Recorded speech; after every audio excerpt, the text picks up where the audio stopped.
Ralph Godfrey awoke at 4:30 a.m. on the morning of April 27, 1986.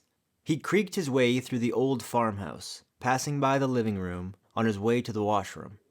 The moon, 3 days since full, cast a ghostly gloom into the sitting area, barely illuminating a figure in the dark. "Good morning," Godfrey uttered into the blackness. The figure responded from the large chair. Although she had not flicked on the lamp, Godfrey knew that this was Agnes May Appleyard, his 72-year-old neighbor. Godfrey continued with his business and returned to bed. He knew better than to get involved, as Appleyard had dropped in on him before. Sometimes she'd arrive at midnight or in the early morning hours.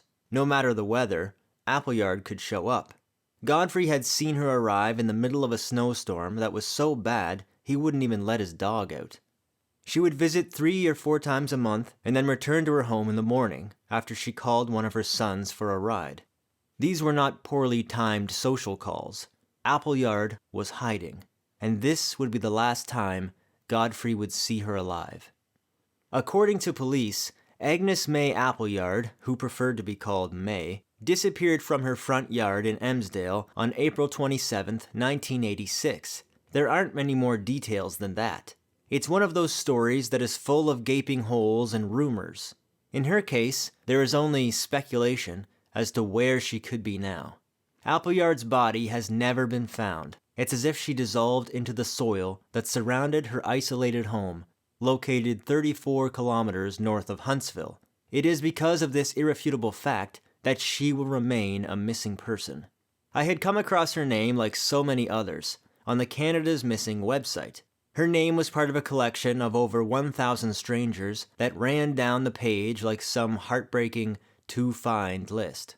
A single inaccurate sentence summed up her life and the details of her disappearance. Sifting through what crumbs of data I could recover, I realized that there was more to the story than was initially released. Only after a lot of persistence did a more complete version come to light, and the story was a very ugly one.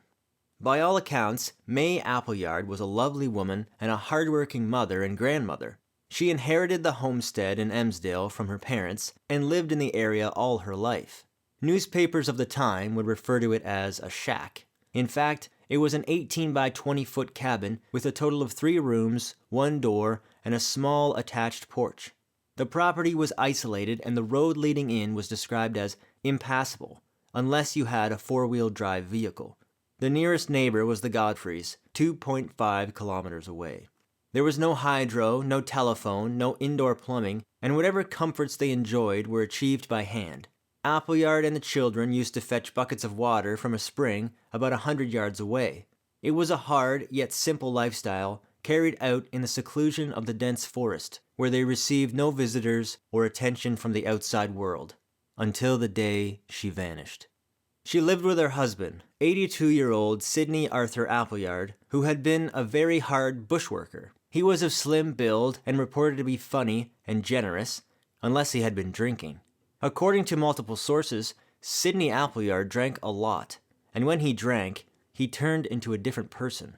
On the day of her disappearance, May Appleyard was described as having gray shoulder-length hair, was wearing a white shirt, a skirt with a floral pattern, a green woolen tam, and black boots. Since clothing can sometimes be preserved in certain environments, the details of what people were wearing becomes more important over the years.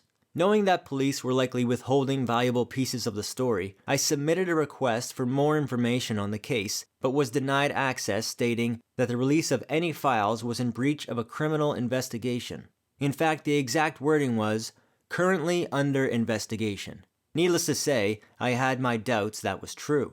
There had been no mention of Appleyard's disappearance since the 1990s. Police did not release information, a press release, or participate in any media interviews or social media posts. A few years after I was denied the police report, I found myself cruising down Ravenscliff Road under the fractured shadows of the maple leaves that flashed along the hood of my car. The route to Emsdale was paved with hills, and I struggled to keep my speed at 60 kilometers per hour. The patchy rural highway led me through a small beach village that I admittedly would much rather have been the draw for my trip here. It was midsummer, and my surroundings were rich. making the beach cottages more inviting as they entered my rear view. Once the road narrowed and the tree's canopy began to darken my path, I seemed to be transitioning into some strange, out-of-the-way place. I was wondering if I was even on the map anymore, as I passed huge weedy lots with barriers marked Private Road, No Trespassing, or Do Not Enter.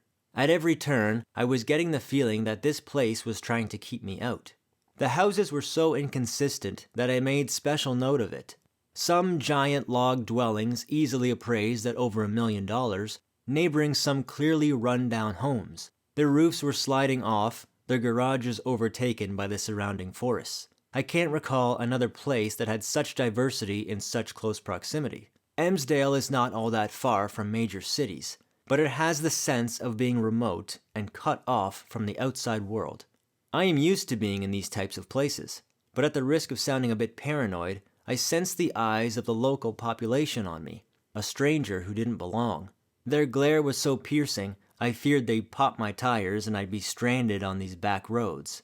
The speed limit was slower than I would have liked, but it gave me a chance to observe the dwellings and unmarked trails that darted by my windows. Still, I found myself speeding through the town, not sure if I was eager to get to my destination or eager to leave.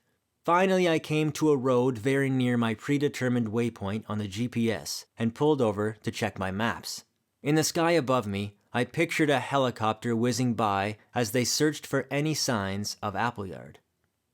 Thanks for listening to this small sample. If you'd like to hear more, please consider purchasing the audiobook through Audible. You can also get a hard copy of the book through Amazon or at your local independent bookstore. I'll put links in the description.